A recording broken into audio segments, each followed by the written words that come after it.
Picture this, it's 1952, rural France. A priest is found dead under mysterious circumstances in a chapel, his body positioned in a way that suggests something demonic was involved. His death is ruled an accident by local authorities, but whispers spread through the village about strange occurrences in the weeks leading up to his demise.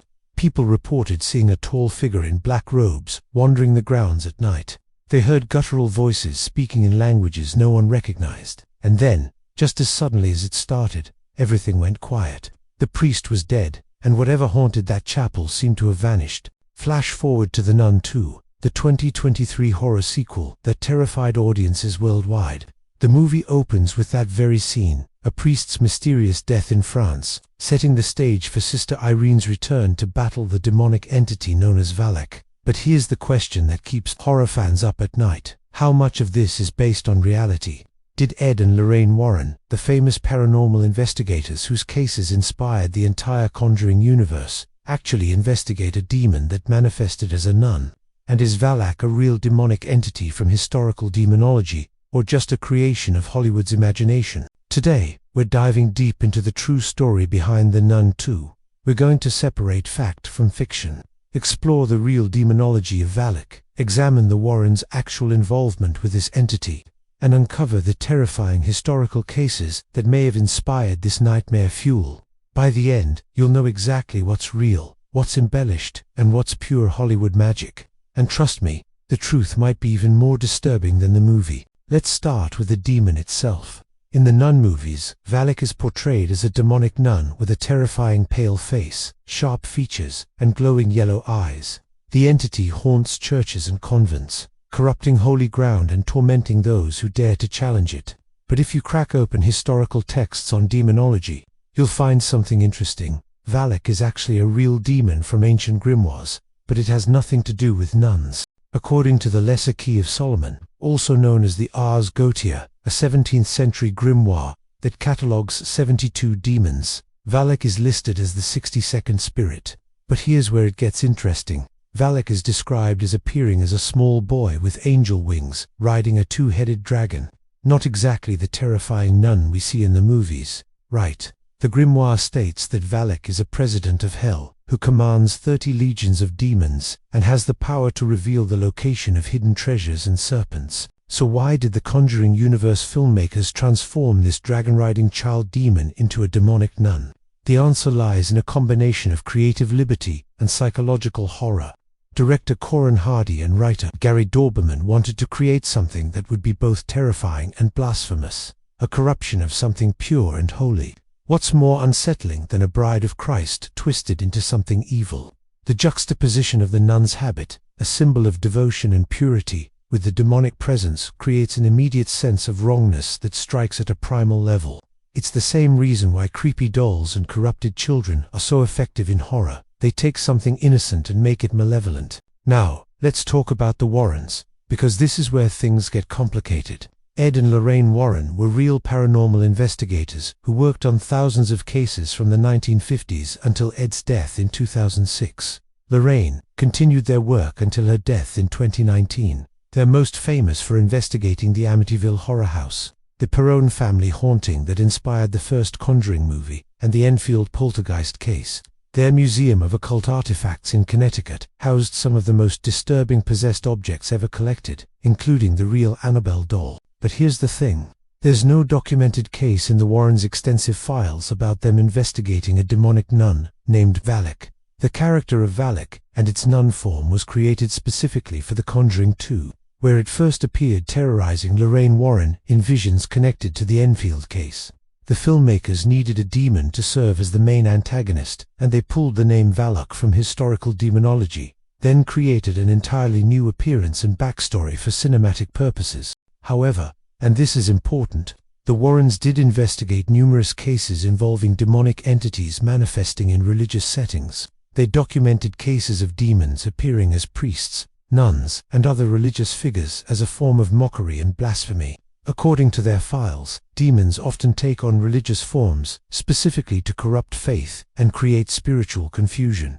Lorraine Warren, who claimed to be clairvoyant, frequently reported seeing demons disguised as holy figures during investigations. So while the specific Valakis nun case isn't real, the concept of demons appearing in religious guise is something the Warrens repeatedly encountered. Let's dig into what The Nun 2 actually shows us and where the inspiration might have come from. The movie follows Sister Irene, played by Thaisa Farmiga, as she investigates a series of mysterious deaths across France in 1956. These deaths all involve priests and religious figures and seem connected to the demon she banished 4 years earlier at the Abbey of St. Carter in Romania. The demon is using a relic called the Eyes of St. Lucy to maintain its presence in the mortal world, and Sister Irene must track it down before it grows too powerful. The Eyes of St. Lucy is a fascinating detail because St. Lucy is a real Catholic martyr from the 4th century. According to legend, she was a young Christian woman in Syracuse who refused to marry a pagan and dedicated her virginity to God. When a rejected suitor reported her to Roman authorities during Christian persecution, she was sentenced to be defiled in a brothel. But according to the legend, God made her immovable guards couldn't budge her even when they hitched her to oxen. Eventually, she was killed, and in some versions of her martyrdom, her eyes were gouged out, either by her persecutors or by her own hand as an offering to God. She's the patron saint of the blind, and is often depicted holding her eyes on a plate. The movie takes this real saint story and weaves it into the demonic narrative, suggesting that relics connected to saints can be corrupted or used by demons for their own purposes. This actually touches on a real theological concern within Catholicism, about the proper veneration of relics and the danger of idolatry or occult practices disguised as religious devotion.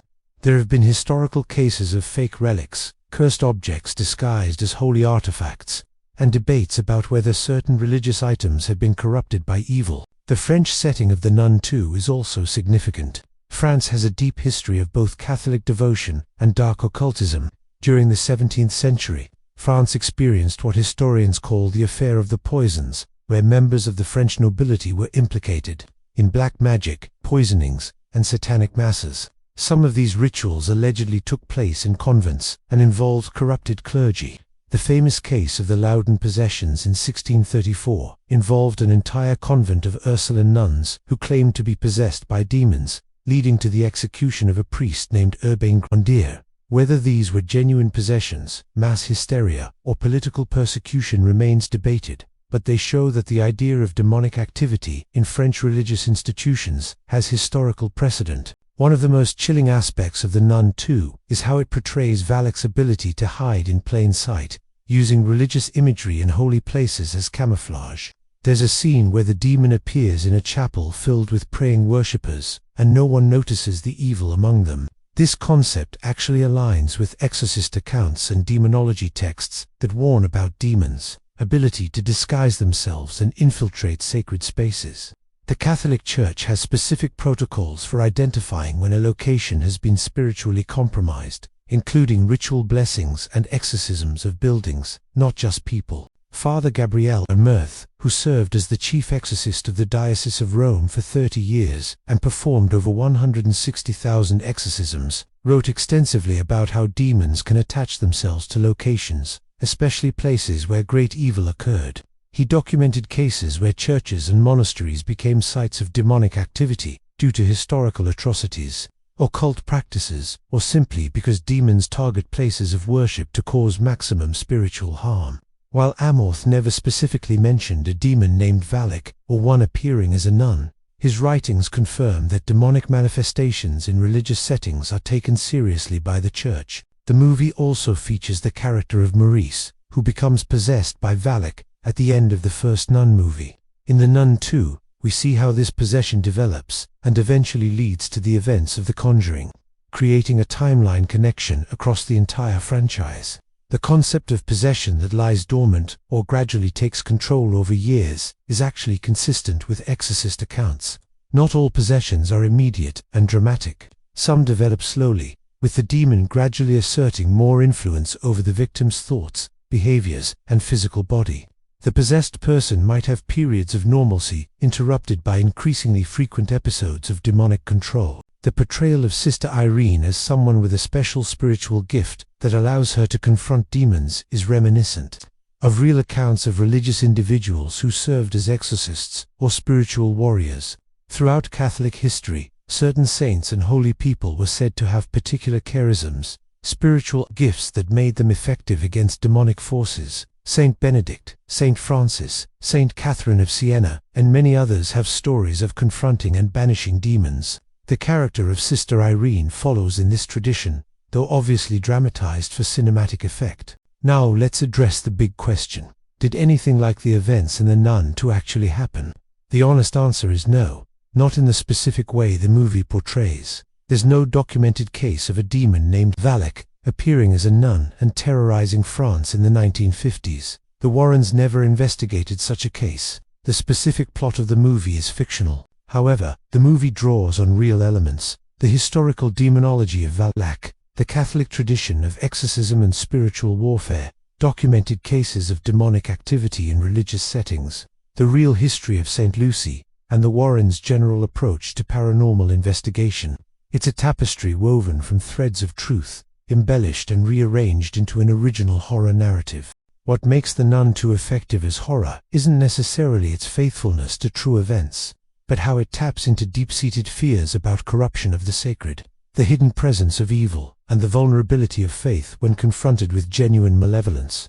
The movie asks uncomfortable questions. What if evil can disguise itself as holiness? What if the places we consider safest are actually harboring darkness? What if our faith isn't enough to protect us? These aren't just horror movie questions. They're theological concerns that have troubled believers for centuries.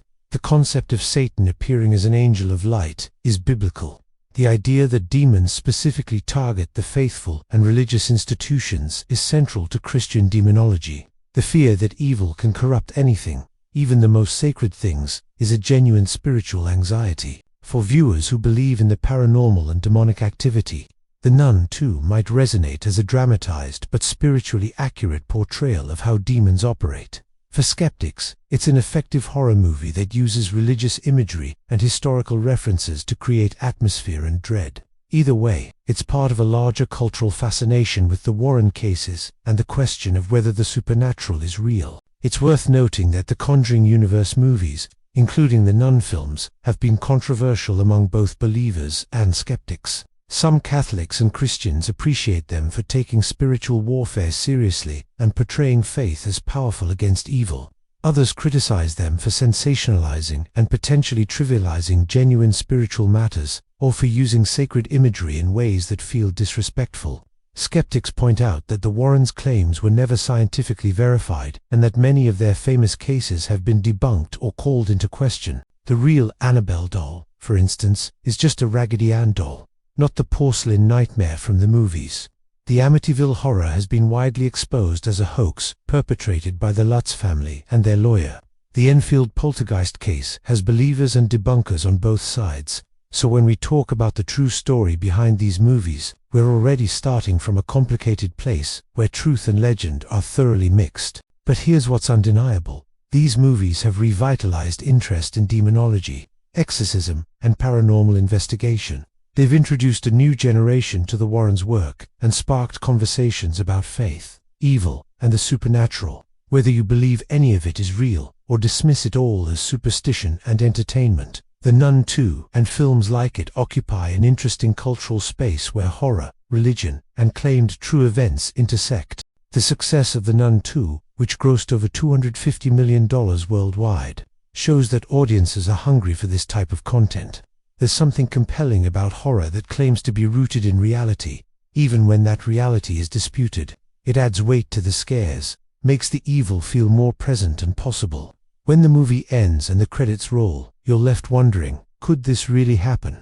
Is there really something out there that could appear as a nun and drag people to hell? From a filmmaking perspective, The Nun 2 does an excellent job of creating atmosphere and dread. The cinematography uses shadows, religious iconography, and Gothic architecture to build tension. Taisea Farmiga's performance as Sister Irene grounds the supernatural elements in genuine human emotion and faith. The demon design of Valak remains effectively creepy, even as we've now seen it across multiple films. The movie expands the Conjuring universe lore, while telling a relatively self-contained story that works even if you haven't seen every other film in the franchise. So what's the final verdict? The Nun 2 is not based on a true story in any direct sense. It's inspired by real demonology, Catholic tradition, the Warrens' general approach to cases, and various historical incidents involving claimed demonic activity in religious settings. It takes these elements and weaves them into an original narrative designed to entertain and terrify. The demon Valak exists in historical grimoires, but looked nothing like a nun and was never investigated by the Warrens in that form. The specific events of the movie, the deaths in France, the quest for St. Lucy's eyes, Sister Irene's investigation, are all fictional. But does that make it any less effective as horror? Does knowing it's not a true story make Valak any less terrifying when that white face emerges from the darkness? For most viewers, probably not.